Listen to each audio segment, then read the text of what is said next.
We focus on history,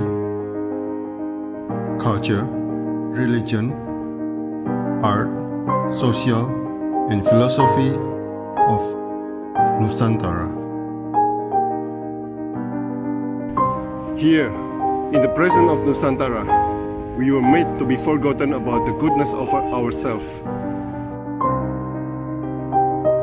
Because negativity seems to be more interesting for us. Now, I'm Sutoyo Raharto and friends, assist you, to remind you, to awaken you that we still can find the gems of Nusantara. They are the great sights of Nusantara.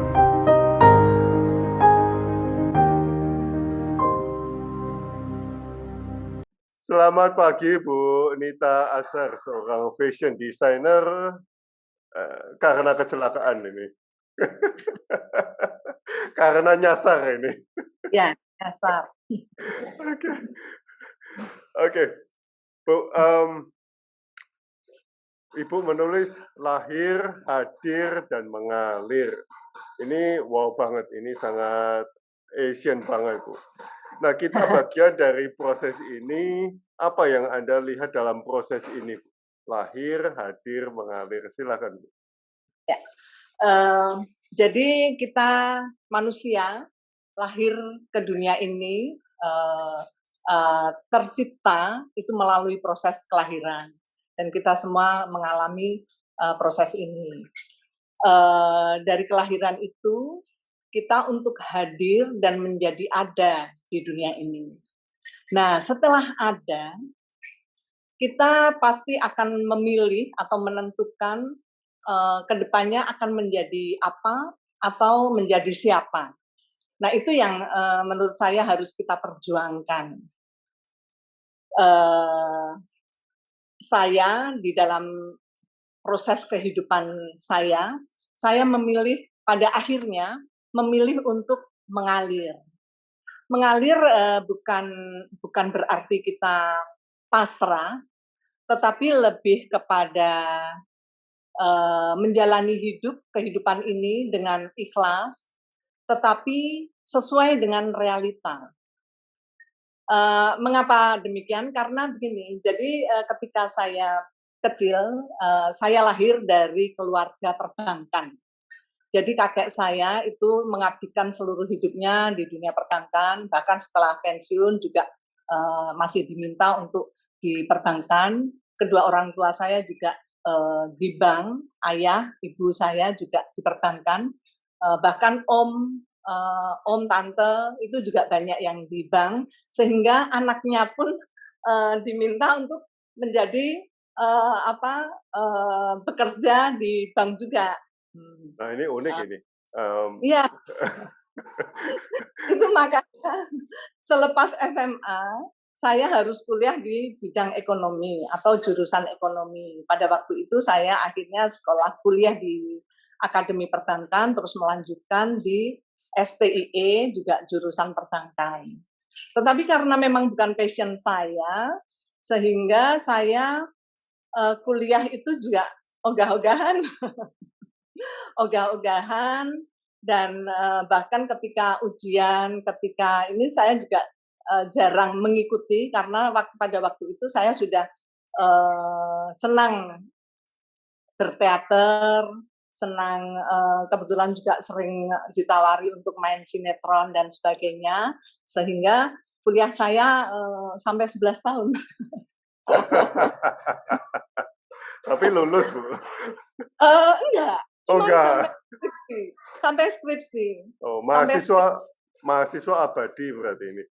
Iya, sangat abadi. Pada waktu itu kan belum ada DO ya, sehingga sampai dosen pembimbing saya itu, aduh Mbak, tolonglah diselesaikan tinggal sedikit. Tapi saya gimana ya, karena sudah tidak ada passion di situ, ya saya malas. Nah, ketika sedang mengerjakan skripsi.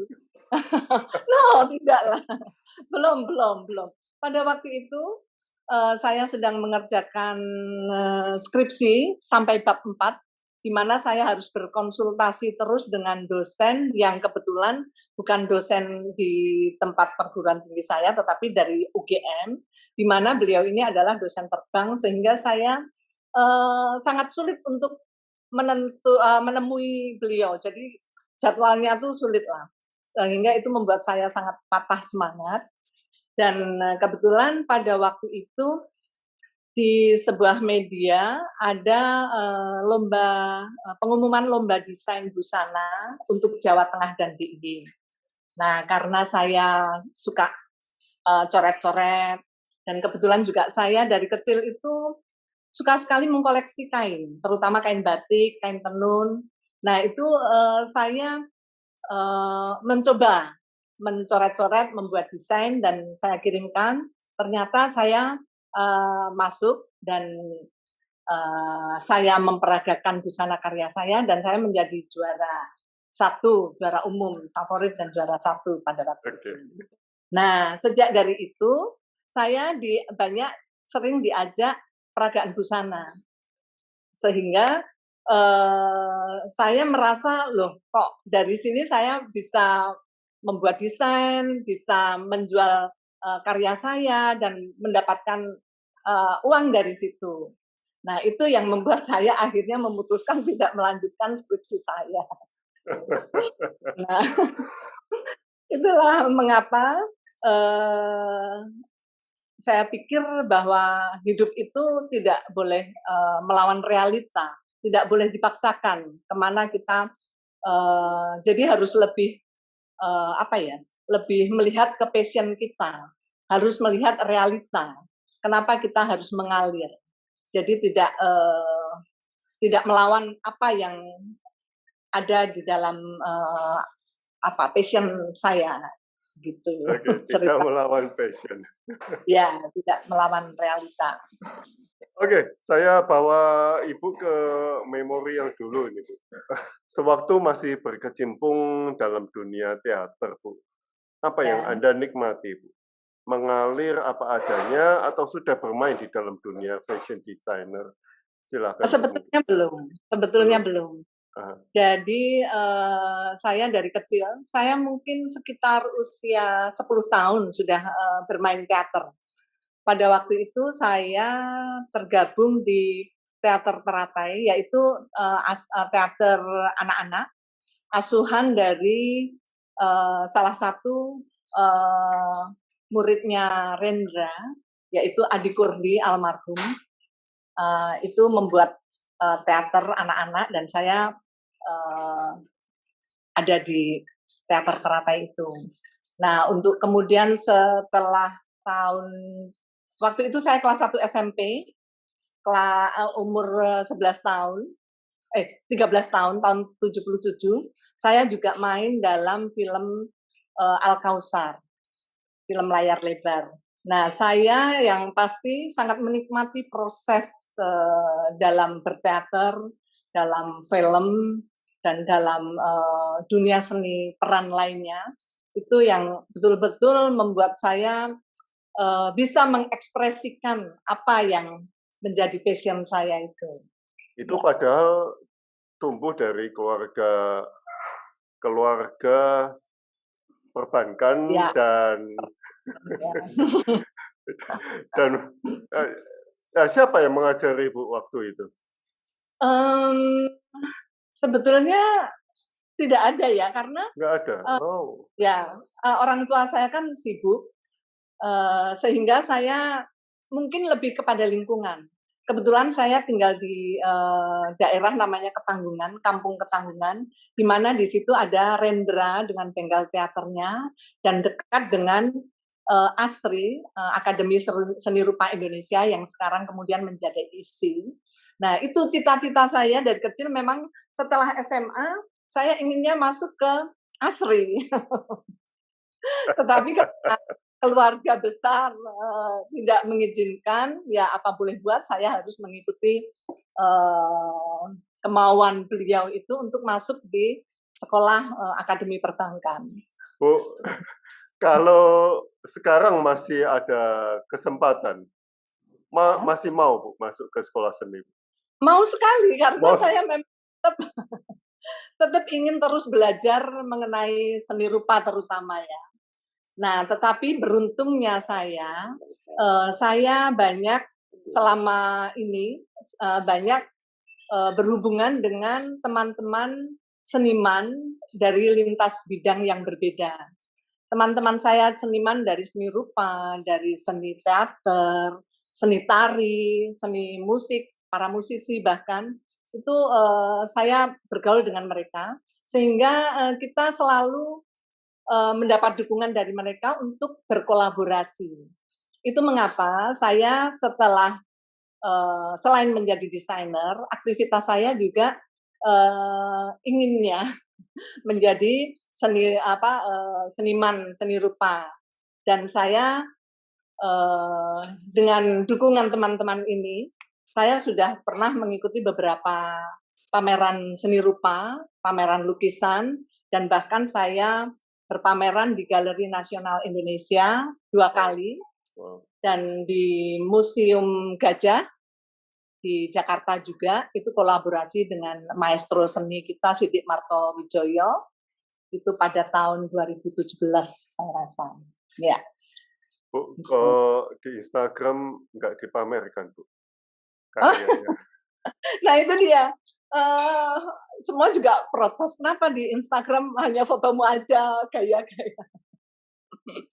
Nah mungkin itu saya belum merasa belum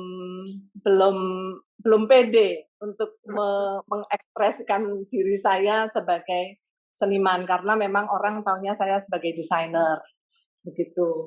Ayo, Padahal Bu, mulai sore ini di post, Bu. Ya, siap, nanti akan saya. Kan sudah pameran juga. Ya.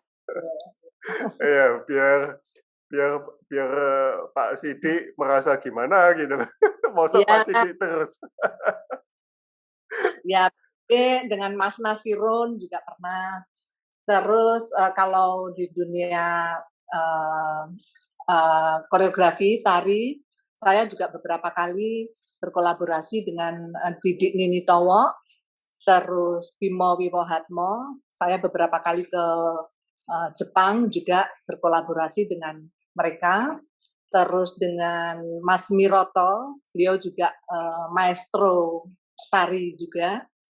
Dan ini ke depan dalam proses ini kami juga sedang mempersiapkan kolaborasi dengan Mas Miroto dan Dinas Kebudayaan Yogyakarta. Wow, memang Jogja ini dapurnya seni sih. Iya. Siapapun mesti berkecimpung di dalam seni. Oke. Ya. Bu, ada satu foto yang sangat menarik, Bu. Ya. Belajar pada tanah, Bu. Tulisan sederhana yang menarik perhatian saya. Apa tantangannya belajar pada tanah, Bu? Silakan. Ya. Ya, seperti kita tahu tanah itu kan elemen yang konsisten, di mana makhluk hidup diciptakan. Tanah juga tempat untuk kita berpijak, untuk tanaman bertumbuh, dan di mana kehidupan di dunia ini berkembang. Dan pada akhirnya kita juga akan kembali ke tanah. Ketika kita mati kan kita dikuburkan. Jadi tanah itu menurut saya simbol ketenangan, kesabaran, kesuburan, dan bahkan ketegasan yang sangat pasti. Ketegasan yang sangat ya, jadi kita harus belajar dan bercermin kepada tanah, karena tanah itu selalu memberi, tetapi tidak pernah berharap untuk kembali. Ya, jadi itu untuk saya itu spiritual yang luar biasa. Jadi tanah itu kan awal mula kehidupan. Untuk saya seperti itu. Dan sewaktu membuat keramik itu juga apa ya? Kan nggak gampang itu, Bu, ya. Ya, karena ya keramik itu kan dari tanah liat. Jadi dari tanah itu kita membuat karya yang penuh filosofi. Itu mengapa saya membuat keramik. Ketika saya membuat seni instalasi, saya membuat dari keramik, membuat dari beberapa unsur yaitu tanah, kayu, logam, dan tanaman. Itu yang saya pamerkan ketika di Galeri Nasional Indonesia tahun 2019 kemarin. Saya mengambil tema Sinjang Drupadi. Sinjang Drupadi itu menggambarkan sosok perempuan yang perkasa, di mana dia dipersekusi ketika dijadikan untuk judi itu dijadikan taruhan untuk judi oleh suami yang Pandawa 5 itu, di mana ketika Pandawa kalah dan dia dipersekusi oleh Korawa, dia diselamatkan oleh Kresna dan dia bersumpah untuk tidak akan menggelung rambutnya sebelum dia keramas dengan darah Dursasana yang mau mempersekusi Drupadi. Nah, Drupadi ini diselamatkan oleh Kain, di mana Kain ketika ditarik oleh Korawa tidak terlepas. Nah, di situ saya membuat karya Sinjang Drupadi itu dengan kain batik. Saya membuat desain kain sepanjang 6 meter, kain batik tulis dengan motif yang saya namakan lidah api. Jadi lidah api itu kalau orang Jawa bilang kita bersumpah itu lidah api. Jadi kalau orang Jawa bilang namanya sepoto. Jadi kalau sudah bersumpah, sumpah itu akan manjur,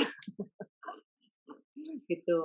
Terus saya membuat kepala dari keramik, dari tanah liat. Itu tadi yang menyimbolkan bahwa tanah itu sumber kehidupan, di mana kita diciptakan dan akhirnya kita akan kembali. Terus saya membuat badannya itu dari logam, saya bentuk kerucut. Kerucut itu menyimbolkan bahwa kita semuanya tertuju ke atas, ke Tuhan yang Maha Esa. Itu jadi dari kerucut kepalanya dengan tanah liat dan batik dengan motif lidah api. Terus saya taburi bunga mawar merah itu sebagai lambang bahwa tanaman itu tumbuh dan akhirnya juga akan mati. Tetapi untuk visualisasinya saya menggambarkan bahwa itu serakan dari bekas pesta. Jadi berserakan gitu. Nah, untuk tangan dan sebagainya saya menggunakan tanaman akar kopi, kayu dari akar kopi, itu yang melambangkan juga bahwa kehidupan itu tumbuh dan kuat oleh akar, begitu. Jadi intinya, ya saya suka sekali tentang filosofi, terutama kalau di kita orang Jawa itu kan semuanya serba berfilosofi. Semuanya simbol, Bu. Ya, semuanya disimbolkan. Oke, ini ada satu foto menarik sekali. Aduh. Ya itu, kenapa saya menulis itu saya juga lupa sebenarnya. Lupa. Ya, tetapi lebih ya karena kan kita juga belum pernah mengalami itu ya. Prison penjara. Jadi ya gimana ya, we have to do the best lah. Ya artinya karena saya belum pernah mengalami itu, jadi saya ya mungkin kaitannya dengan dunia sekarang ini dari karena adanya pandemi ya. Jadi selama pandemi ini kan kita juga tidak bisa melakukan kegiatan-kegiatan yang kemarin bisa dengan leluasa kita kerjakan. Tetapi di sisi lain kita justru malah bisa kreatif dan mungkin berinisiatif dan mungkin lebih kontemplatif ya, lebih kontemplasi, bisa sedikit merenung akan hal-hal yang mungkin kemarin-kemarin tidak terpikirkan, begitu. Oh iya, saya malah kok pernah menulis itu ya. Iya. Ya, di mana itu, Bu? Itu kebetulan ketika saya di Melbourne, Melbourne. ya, jadi setiap bulan November itu di Melbourne ada pacuan kuda apa ya namanya kok lupa ya? Apa? Derby ya, derby. Itu. Nah, saya diminta untuk peragaan busana di sana untuk kostum ketika ada pacuan kuda setiap tanggal 4 sampai 7 November biasanya. Itu mereka berpesta dengan mengenakan pakaian-pakaian dress up yang keren lah, yang fancy, keren, topi-topi yang indah itu untuk datang ke dalam pacuan dan mereka bertaruh. Gitu. Nah, saya diminta untuk satu komunitas di Melbourne untuk membuat desain busana itu dan kita berjualan. Kami jual baju untuk ke pesta Derby itu. Oke, ini satu foto lagi, Bu. Benang. Ya, hanya benang saja itu sebetulnya indah sekali. Iya. Benang sebuah komoditi yang Anda akrab, Bu, setiap saat. Apa yang selalu Anda pikirkan sewaktu mendengar kata ini? Silahkan. Iya. Benang untuk saya, terutama di dunia fashion ya, merupakan elemen yang paling penting. Karena dari benang itu bisa ditenun menjadi sebuah kain, kemudian dipotong-potong sesuai dengan pola, kemudian dijahit ataupun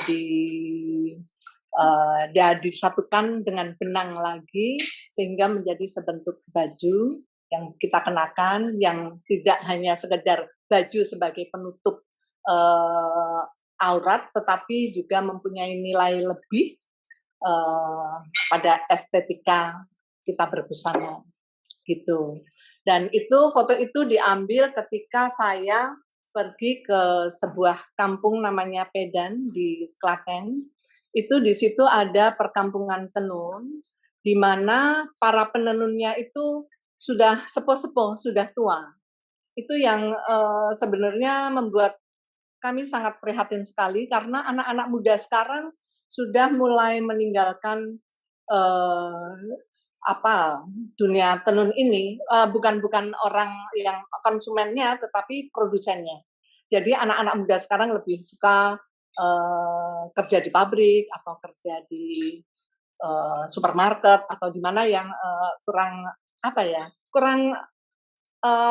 minatnya kurang. Jadi itu sangat memprihatinkan sekali karena tenun itu menurut saya itu juga karya seni yang melalui proses panjang sehingga dan membutuhkan keterampilan khusus, ya memang harus dengan sabar. Nah itu yang menjadi sedikit pemikiran saya sampai saat ini sebetulnya itu. Oh, gitu. Di Klaten memang sudah dari dulu ada tenun itu? Iya, sudah ada. Tapi ya itu kebanyakan ibu-ibu sepuh yang sudah sepuh-sepuh. Jadi gimana ya caranya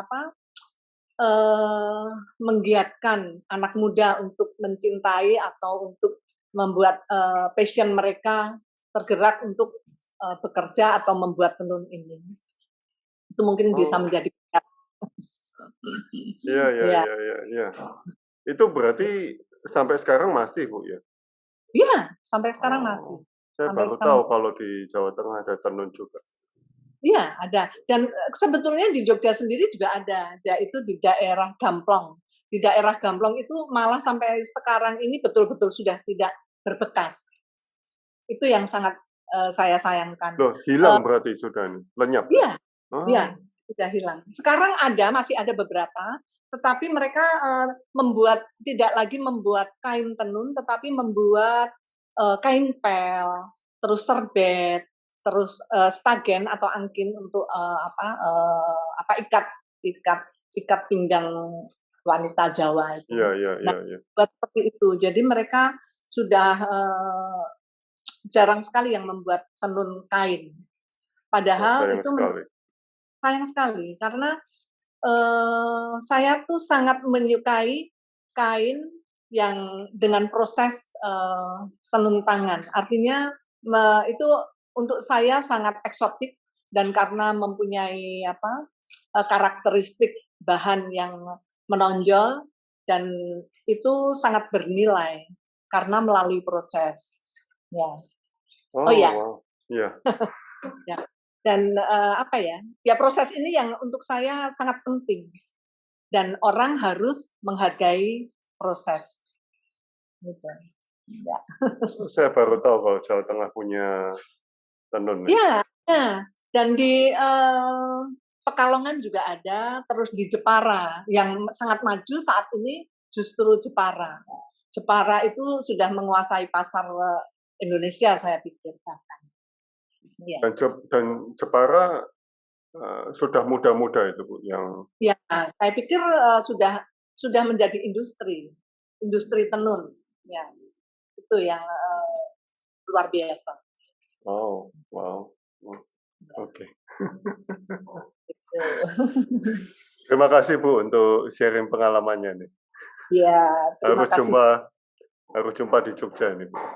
Iya, silakan monggo kapan ke Jogja kita bisa keliling melihat-lihat apa yang bisa kita apresiasi. Begitu. Bisa ngumpul sama Pak Sidik juga. Oh, Anda kenal Pak Sidik ya? Kenal. Oh iya. Kali nanti kita cerita dengan Pak Sidik. Ya. Oke. Terima kasih Bu. Ya, terima kasih. Selamat beraktivitas. Ya, sehat-sehat selalu Bu. Ya, terima kasih. Matur nuwun. Ya.